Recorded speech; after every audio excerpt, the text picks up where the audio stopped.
Welcome back to Taproot TV. I'm Benna Dortch, and I'm here with Barb Carr again, one of my favorite guests that I ever have here, because her topics are, first of all, so interesting so vital to what we do, but also because she's just the best.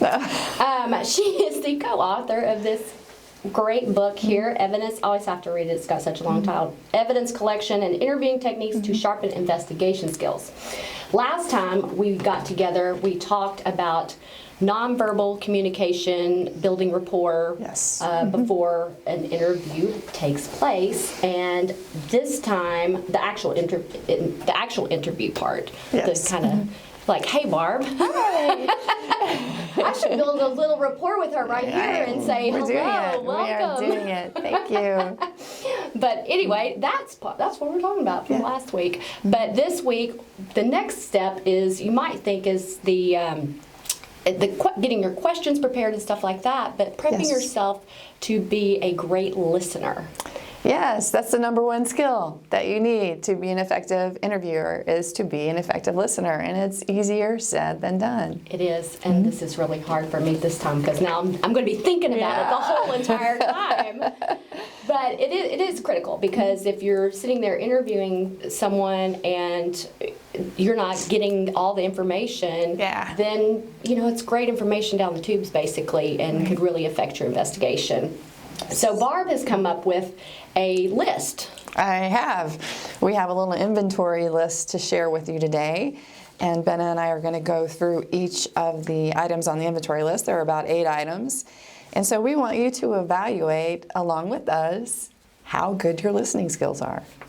I'm nervous. Good? Don't be nervous. I'm normally not. Don't be nervous. But being this is about listening and doing an interview, I'm nervous. So I'm gonna like count after I watch the replay of this how many things I do incorrect.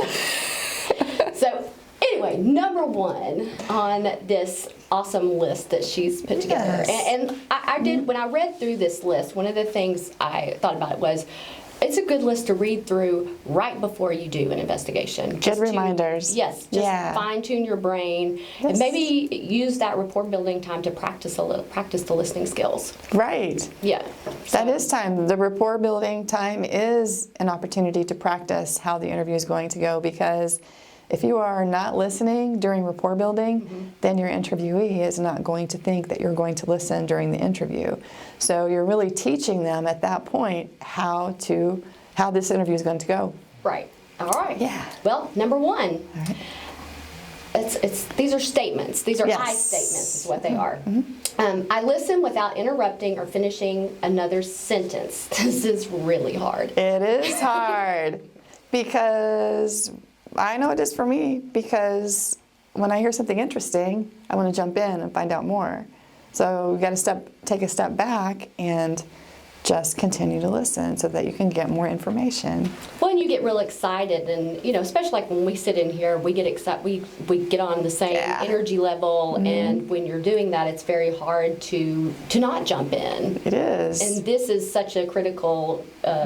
Interviewing for an investigation is so critical that you do probably need to take that step back. And so you've built rapport, but you're in control at the same time. That's tough. It is tough. But when you interrupt, what happens is you take them out of their memory. So they'll forget what they were talking about, or they won't offer as much information as they would have had you not interrupted them. Gotcha. Very important. Extremely important. What's the next one? See, I'm scared. You're doing good. All right. All right, the next one is, I am comfortable with long pauses in conversation. Don't you hate those? When you're having a conversation with someone and then there's like nothing. Let's try it. Is it not awkward? It's really hard. It's really awkward. It's really hard, but I also see how it's really important for that first one too. That's right. It relates to the first one. You have to be comfortable with long pauses. And I don't mean like a minute. I mean 5 to 7 seconds of just waiting, because sometimes people will come up with more information if you give the impression that you think there is more, and you're giving them that impression when you're not jumping in right away to talk, when you're just continuing to listen. And as I'm jumping in, it triggers triggers new memories. Right, triggers new memories. So give them an opportunity to do that. Get comfortable with the long pauses. It really makes a difference. It's so fun, especially everybody wants to sit here and watch us just look at each other too. So I don't tune out. I don't tune out. That is tough. I mean, it's almost lunchtime, so it's easy for us to be thinking about that.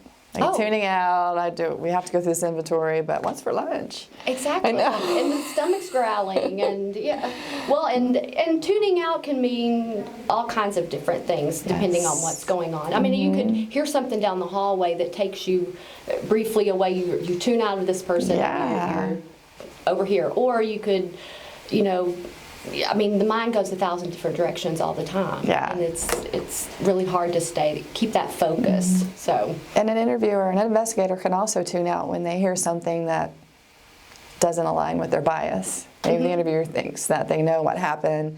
The interviewee is saying something that's not in line with what they think happened. So they'll tune out because, that's just a fatal mistake, because the information that you're getting may be the correct information. You need to evaluate that and not go into it with a bias that you know what's happened. Yeah, because you're going to sit there and start second guessing yourself, and you're just going to start. I can see how that would be a real trigger, having that bias, and then them saying something, and you're sitting there going, I don't think so. That's exactly what. That's not what I want to have had happen. That's when you probably should do the pause. Do the pause. Yeah.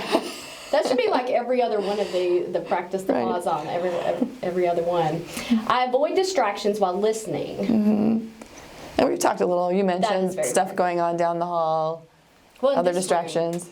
Yes. There's a lot going on. We've got cameramen. We've got people in here. We've got to focus on you and you and the distractions. So we have a lot of distractions here, but in a normal investigation interview, your distractions can be different types of things, like even what you said, triggering a new memory, you thinking that's not lining up with what you were saying. That's a distraction. Right. And also the cell phone, even if it's turned to vibrate. Studies have shown that even if the cell phone's on silent, we're still distracted by it. So just put it in a drawer. Well, like we talked about the last time you were here, clearing out your space. Yes. So that you can focus, and that they know that they are the most important person in the room at the time. So eliminate distractions. Gotcha. All right. I respond appropriately when someone is talking to let them know I'm listening. How do you do that? Okay. Have you ever been talking to someone and they just don't say anything? I'm trying not to interrupt. You're trying not to interrupt. And I'm practicing the pause. But they're just looking and not. You can not interrupt, and like you're doing right now. You're practicing this. You're responding appropriately. You're not getting me off my thoughts, but you're smiling. That's encouraging. And you're nodding your head. And that's all you need to do. You don't need to say words or ask them another question or interrupt with information. But you don't want to be sitting there with no smile and just staring them down, and make appropriate eye contact. Don't be staring them down because you're listening. Yeah. You're not necessarily verbally responding. And so it is back to nonverbal kind of. It is, and the more open that we can make our nonverbals, the better for the interviewee. They're going to trust us more. They're going to feel they've built more rapport with us. Right. So it's just easier to talk to someone who looks pleasant and who is giving off those open body language signals.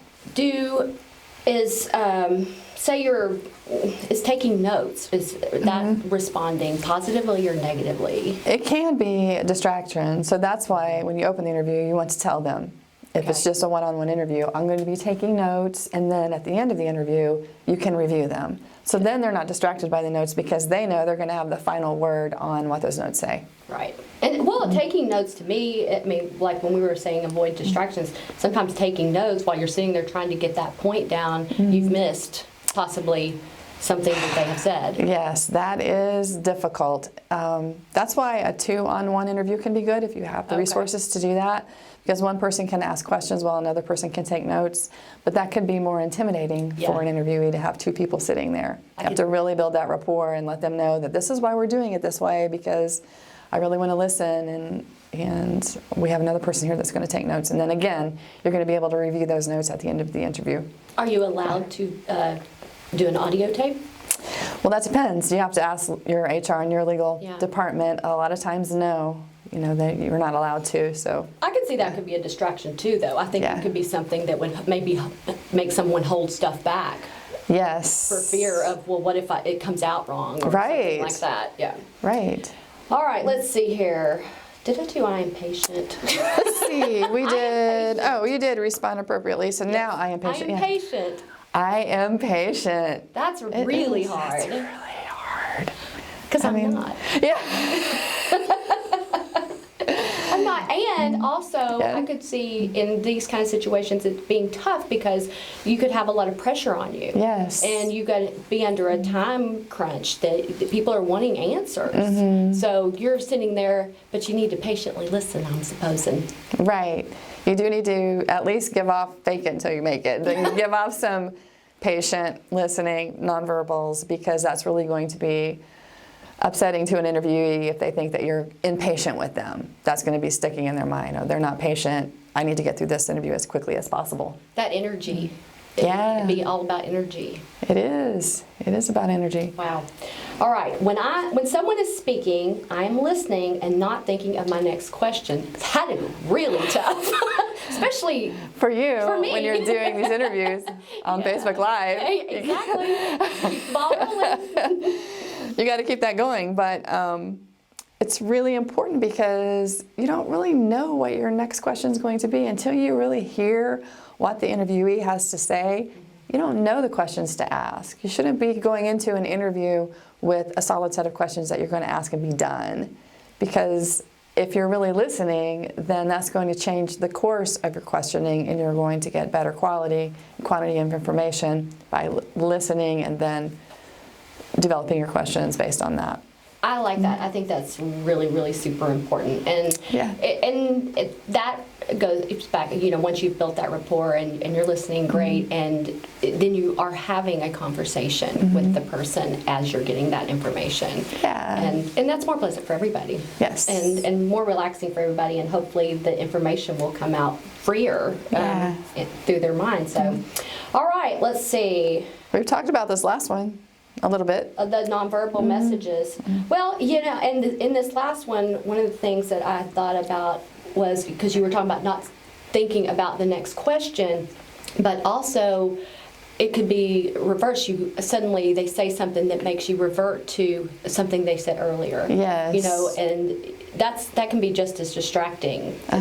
Thinking about what they said earlier versus what your next question is going to be. Right. Really takes a lot of mind control to do effective It really listening. does. Effective listening it's a practice skill. None of us are born with effective listening skills. Yeah. You really have to practice them to get good at them. Well, that's what we were saying last time. We're born with the 2 ears and 1 mouth, and we overcompensate by Right. speaking too much. Yeah. Very often, but it's a comfort level. It's a lot of these things, as we were talking about this, they all relate to each other. Yes, they do. Very well, and they hook onto each other, and it does create it is what we do here every single week. Yes, yeah. Everything you've gone down this list, I sat there and was thinking about how it relates to what we do. Yeah. And we are live. It's not like We're live.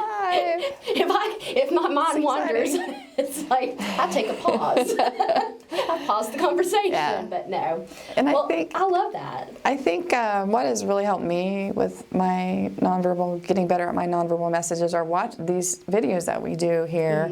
Like watching myself, the first few videos I did, and I watched myself, I didn't know some of the mannerisms I had that I was doing that was throwing off kind of different nonverbal signals that I didn't really intend to throw off. So I've really had to work on that. I like that idea. Somebody could do that. Yeah. They could, if they're getting ready to, if they're part of their job is going to be interviewing someone. Yes. Video yourself practicing with someone. Right. And practice the listening.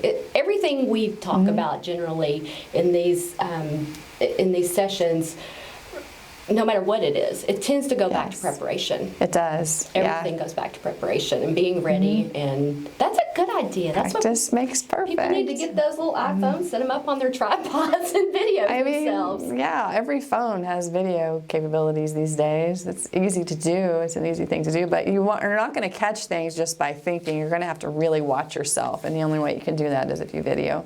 It is. I agree, because you think you're behaving one way, and in reality, suddenly you noticed you're doing this, or you're. And I know you're back here. We kind of talked about it before. The nonverbal messages.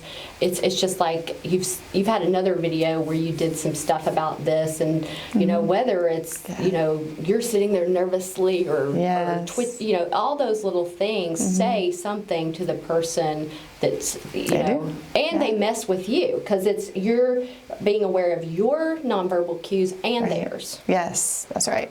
All right. Well, Barb, this is a great list that you put together. Yeah. We're going to try to put it out there so you can review it and take the test yourself. All your stuff is always good for all around life. So.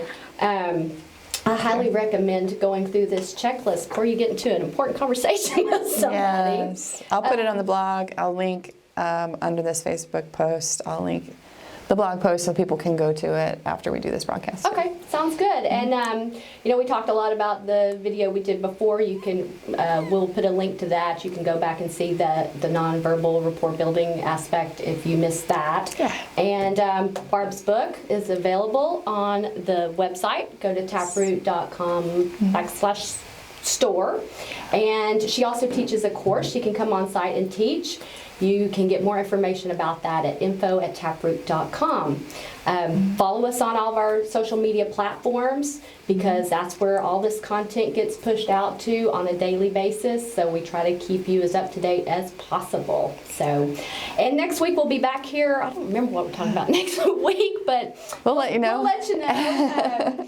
Our Susan will put it out there on the social media platforms. If you're following them, you'll know what we're going to talk about next week. But join us back here at noon Eastern, and have a safe week. And Barb, thank you for joining us. Thank you. And it's fun. Hope to get you back here again soon. All right. Thanks, everybody. Bye.